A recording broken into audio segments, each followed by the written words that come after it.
अब रेलवे के रवैये के कारण समझिए कि स्थिति इतनी दिन ब दिन बदतर होती चली जा रही है कि अभी सोचने पर मजबूर होना पड़ रहा है कि 2019 में रेलवे ग्रुप डी की वैकेंसी आई, एनटीपीसी की वैकेंसी आई और ये अब 2021 निकलने को है। लेकिन अभी तक जो एनटीपीसी का एग्ज़ाम एक हुआ भी तो उसका रिजल्ट अभी तक नहीं दिया गया है और ग्रुप डी का एग्ज़ाम डेट नहीं दिया गया है, तो स्वाभाविक है कि फ्रस्ट्रेशन होगा ही होगा। थोड़ा सा भी सरकार नहीं सोच पा रही है कि एक दो बच्चों की बात नहीं है, 2 करोड़ 40 लाख बच्चों को कैसे हम इग्नोर कर पा रहे हैं। और वैसी परिस्थिति में जबकि मोदी जी से बहुत आशा थी बच्चों को, खास करके यूथ को, और लगा कि चलो वैकेंसी भी आया है, लेकिन अब कहीं ना कहीं ठगा हुआ बच्चे महसूस कर रहे हैं कि ये सारी वैकेंसी लगता है कि इलेक्शन बेस्ड वैकेंसी थी। तो अगर दोनों का म्यूचुअल कोऑपरेशन रहेगा तो 100% गारंटी है कि सरकार को हमारी बात सुननी ही पड़ेगी और एग्ज़ाम डेट देना ही पड़ेगा। एकदम 100% गारंटी है, इतने बच्चों को इग्नोर नहीं किया जा सकता है।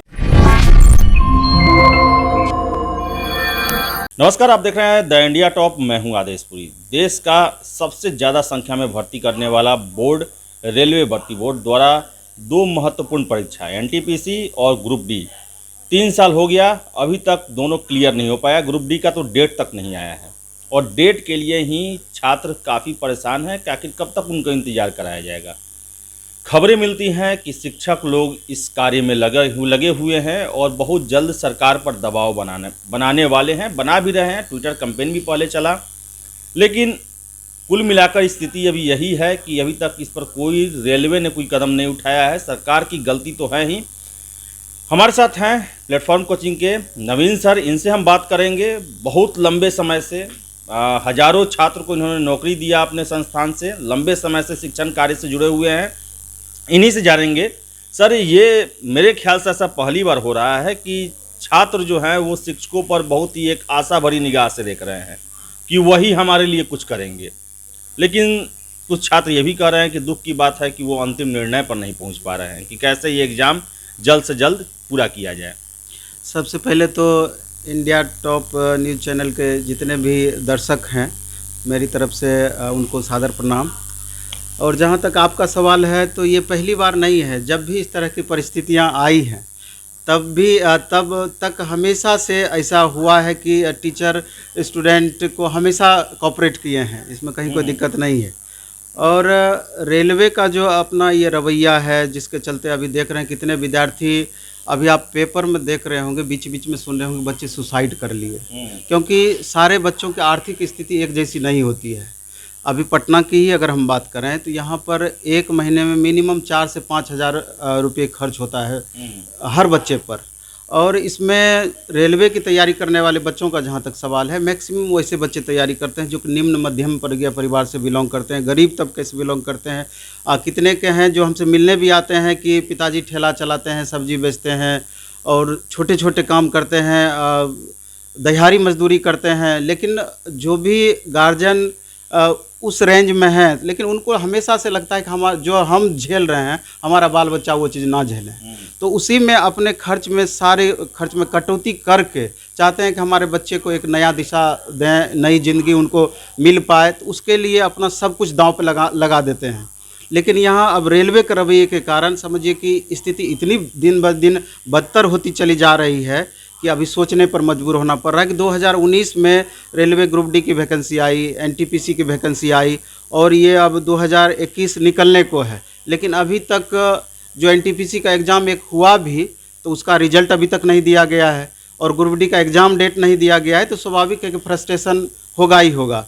और इसके बाद ये विश्व का सबसे बड़ा एग्ज़ाम है। अगर रेलवे, एनटीपीसी और ग्रुप डी को हम मिला दें तो 2 करोड़ 40 लाख बच्चे फॉर्म भरे हुए हैं। तो ये थोड़ा सा भी सरकार नहीं सोच पा रही है कि एक दो बच्चों की बात नहीं है, 2 करोड़ 40 लाख बच्चों को कैसे हम इग्नोर कर पा रहे हैं। और वैसी परिस्थिति में जबकि मोदी जी से बहुत आशा थी बच्चों को, खास करके यूथ को, और लगा कि चलो वैकेंसी भी आया है, लेकिन अब कहीं ना कहीं ठगा हुआ बच्चे महसूस कर रहे हैं कि ये सारी वैकेंसी लगता है कि इलेक्शन बेस्ड वैकेंसी थी।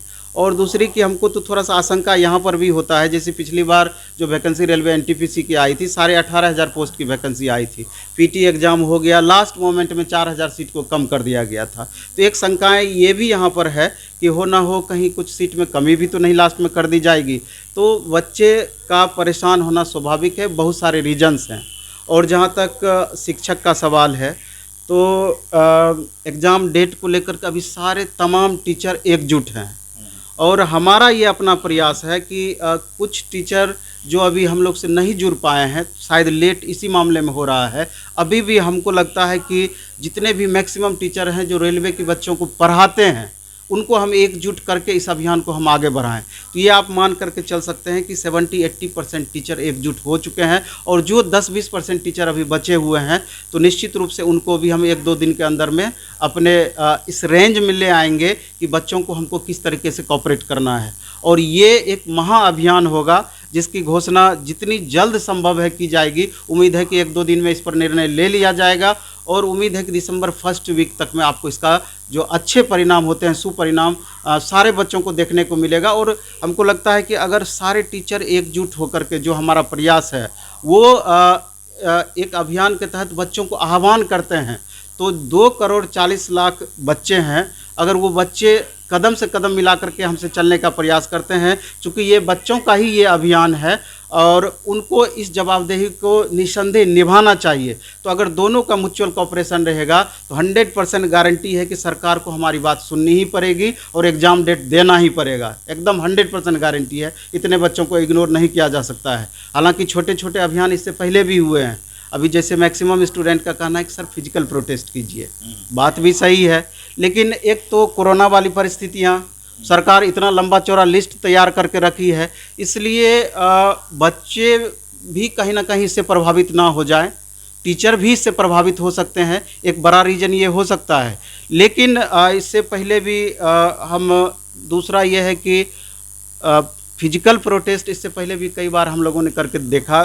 2020 में मार्च में एग्जामपुर चैनल के विवेक सर के द्वारा एक फिजिकल प्रोटेस्ट जंतर मंतर पर रखा गया था, एनटीपीसी और ग्रुप डी एग्ज़ाम डेट को ही लेकर के। लेकिन पता चला कि उस समय ओवरऑल हम लोगों ने देखा कि मात्र 50 बच्चे वहाँ पर जमा हुए। तो ये गलती तो है छात्रों का कि वो पहुँचते नहीं हैं, केवल सेकी बगाड़ते हैं, ये मैं दोष मानूंगा। तो हम थोड़ा सा ये भी हमको लगता है कि बच्चों को भी इसमें बढ़ चढ़ करके भाग लेना चाहिए। उसके बाद अभी जस्ट देखेंगे सितंबर में उमंग स्टडी वाले सनोज सर के द्वारा, एमजी मनीष के द्वारा भी यहाँ आरआरबी पटना में इसी तरीके का फिजिकल प्रोटेस्ट के लिए आह्वान किया गया। मात्र 8 बच्चे वहाँ पर जमा हुए। फिर जाकर के अक्टूबर में साइंस कॉलेज से लेकर के आरआरबी पटना तक का एक अभियान चलाया गया, तो वहाँ पर भी 10-12 बच्चे मात्र जमा हुए। तो मेरा बच्चों से भी रिक्वेस्ट है कि अगर आप प्रॉपर वे में म्यूचुअल दोनों में अंडरस्टैंडिंग बना करके काम नहीं करेंगे तो कैसे ये आपका अभियान सफल हो पाएगा। हम टीचर हमेशा चाहते हैं, एक ही बच्चे को हम कितने बार पढ़ाएंगे। आज 3 साल हो गया है, और जब इस स्थिति हम लगातार देखते हैं, बच्चे जब हमसे मिलने के लिए आते हैं, जब अपना दर्द बयां करते हैं, तो हम बता नहीं सकते हैं कि उस टीचर पे क्या गुजरती है। यही कारण है कि अभी सारे टीचर एकजुट होकर के एक बार जो भी अभियान अभी निर्णय लिया जाएगा, अभी तो हम प्रॉपर वे में नहीं आपको बहुत बातें बता सकते हैं, लेकिन कल से परसों तक में सारा बात क्लियर हो जाएगा। और सारे हमको बच्चों से अपील है आपके माध्यम से, जो भी बच्चे इस वीडियो को देख रहे हैं, एकदम अपना पूरा एक बार एफर्ट लगा दें, और दोनों आपस में अगर हम मिल जाएंगे, दुनिया का कोई ताकत नहीं है कि आपकी बात नहीं सुनी जाएगी। तो नवीन सर थे, काफ़ी पॉजिटिव बात किए, और एक इन्होंने बताया कि बहुत जल्द जो है इस पर निर्णय ले लिया जाएगा, और बताया इन्होंने कि क्यों देरी भी हो रही है।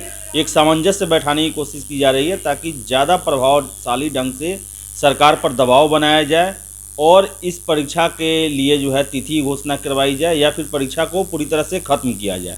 तो देखने वाली बात है कि अगर ये एकजुटता जो है अगर सच में मजबूती से आती है तो बहुत अच्छा है। अगर नहीं हो पाता है, लेट लतीफ़ी होता है, तो पीसेंगे छात्र ही। तो छात्र के हित में जो है ध्यान में रखते हुए बहुत जल्द निर्णय लेना होगा। सर, एक और प्रश्न है आपसे रिलेटेड, जो है रेलवे का ही। सर, आप रेलवे के परीक्षा को शुरू से ध्यान देते हैं, आप पहले टीचर हैं, जो कि मेरे साथ आपने शेयर किया कि प्राइवेटाइजेशन को लेकर कल गौरव भारत एक्सप्रेस जो है 190 के आसपास ट्रेन जो है वो सरकार प्राइवेट हाथों में देगी, और रेलवे ट्रैक का स्थिति हो जाएगा एनएच की तरह। उस पर आपको टैक्स भरिए और अपना ट्रेन चलाइए। कितना सर ये हानिकारक है भारत के उन पिछड़े, गरीब, शोषित, वंचित छात्रों के लिए, क्षेत्रों में रहने वाले युवाओं के लिए? इस पर आपको भी पता है, एक बार हम आपके साथ इस पर चर्चा भी किए थे, और लगता है कि 2019-20 में ही तो उस समय समझिए कि इसका आगाज़ हो रहा था, अब जाकर के अंजाम इसका देखने को मिल रहा है। तो सरकार की ये तो बिल्कुल नीति है और इसकी जितना निंदा की जाए कम है। पता नहीं सरकार की क्या सोच है इस पर।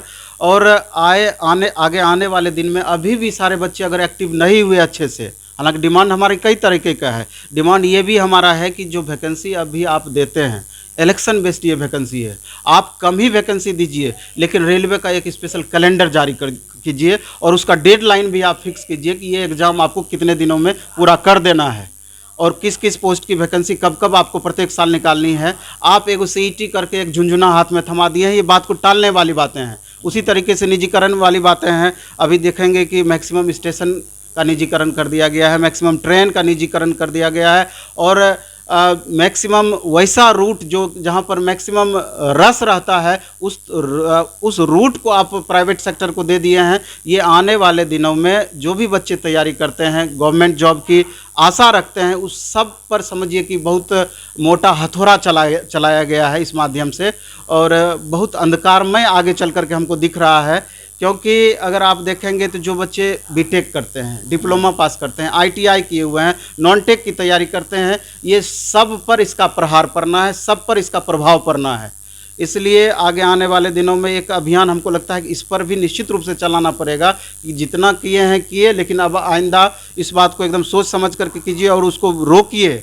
और नहीं तो सिर्फ और सिर्फ हमको लगता है कि स्किल्ड लेबर ये तैयार कराने में लगे हुए हैं, जो कि 10,000, 15,000, 20,000 में आपको काम करवा के खटवा लेंगे, अनुबंध पे काम करवा के खटवा लेंगे, लेकिन गवर्नमेंट जॉब देने के नाम पर इस तरह का जो इनके द्वारा किया जा रहा है रवैया शुरू हुआ है, ये बहुत निंदनीय है और बहुत चिंतनीय है। सर एक और बात, अब इसी का बात आपने कहा तो ग्रुप डी में 1 लाख के आसपास जो है वैकेंसी आई थी, अभी तक इस पर कोई बहाली जो है उसका डेट भी नहीं आया है। क्या ऐसा हो सकता है कि प्राइवेटाइजेशन किया जा रहा है तो इस सीटों में कमी भी की जाए, या फिर इसको जानबूझकर टाल के बाद में रद्द करने का तो प्रयास नहीं चल रहा है? क्योंकि अगर प्राइवेट हाथों में देंगे आप तो फिर गवर्नमेंट एम्प्लॉय का क्या काम है वहाँ पे? सोचने वाली बात है और आप पूरा 100% गारंटी के साथ नहीं कह सकते हैं कि ऐसा संभव नहीं है। यहाँ पर कुछ भी संभव है। हाँ, हम मानते हैं ये वैकेंसी तो कदापि ख़त्म नहीं करेगी, मे भी कि कुछ सीटें हो सकता है कम कर दे या नहीं भी कर सकती है। इसलिए स्टूडेंट को चाहिए कि पूरी तरीके से आप सपोर्ट करके इस आंदोलन में पूरी तरीके से आप भाग लीजिए और जितना जल्दी से जल्दी संभव है इसका डेट निर्धारित करवाइए और सबकी एकजुटता से ही ये संभव है, तभी जाके वो सारा कुछ आपका बच सकता है, नहीं तो यहाँ कुछ भी संभव है। तो प्राइवेटाइजेशन की शुरुआत हो गई है और हाँ, एक चीज़ और हम जोड़ना चाहेंगे इसमें कि स्टूडेंट लगातार पूछते हैं कि या बोलते हैं कि यूट्यूब पर अभी जितने भी मैक्सिमम एक्टिव टीचर हैं उनका प्रोग्रेस रिपोर्ट एक तरीके से चाहते हैं। ऑफलाइन वाले टीचर तो मैक्सिमम शामिल हो ही गए हैं, लेकिन उसमें भी हम कुछ अपडेट दे देना चाहते हैं कि कल ही हमारी बात हुई कुमार गौरव सर से, जो कि उत्कर्ष क्लासेस से रिलेट हैं, और गहलोत सर से भी बात हुई, हम लोगों के टीचर के माध्यम से नीतू मैम से बात हो गई है, अभिनय सर से बात हो गई है, खान सर से भी बात हो गई है और राकेश यादव सर से भी बात हो गई है। तो जितने भी लीडिंग रोल में टीचर हैं, इसके अलावा SK झा सर हैं, रहमान सर हैं और तमाम टीचर जितने भी हैं, प्रकाश अवस्थी सर कानपुर से हैं, MD क्लासेस वाले हैं और उमंग स्टडी वाले सर हैं, जितने भी तमाम टीचर हैं, काफ़ी एकजुटता आपस में बन गई है और सबका मत है और सबका प्रयास है, जो बाकी कुछ बच गए हैं सबको एकजुट करके 1-2 दिन में निर्णय लेकर के इसको अंतिम रूप दिया जाएगा। तो ये निश्चित रूप से आपके लिए पॉजिटिव है, सारे बच्चों के लिए पॉजिटिव न्यूज़ है। तो हम भी चाहते हैं कि पॉजिटिव हो, किसी भी तरह हो, पॉजिटिव हो। जो करोड़ों छात्र जो हैं इंतज़ार कर रहे हैं 3-4 सालों से, उनके हित के लिए सरकार नहीं करे, लेकिन जो शिक्षक हैं, मार्गदर्शक होते हैं, वो आगे आएँ और बहुत जल्द इनका परीक्षा पूरा करवाएं। वही आपको बताएं, प्राइवेटाइजेशन को लेकर सर ने कहा कि उसके लिए भी ज़रूरी है, क्योंकि अगर प्राइवेट सेक्टर के हाथों में जाएगा तो उसके लिए कॉन्ट्रैक्ट बेस्ड एम्प्लॉय जो है वो कंपनी रखेगी जिसने उस रूट को ख़रीदा होगा, उस ट्रेन को ख़रीदा होगा। ऐसे में जो रेलवे की नौकरी है, जो बहुत सुविधाओं वाली और आराम की और अच्छी नौकरी मानी जाती है, उससे युवाओं को महरूम होना पड़ सकता है। तो ज़रूरत है एकजुटता की और सरकार पर दबाव डालने की कि आप हमारी परीक्षाओं में देरी न करें, रेलवे का प्राइवेटाइजेशन न करें। तो फिलहाल इस वीडियो में इतना ही। वीडियो पसंद आए लाइक शेयर करें, हमारे चैनल द इंडिया टॉप को सब्सक्राइब जरूर कर लें। धन्यवाद।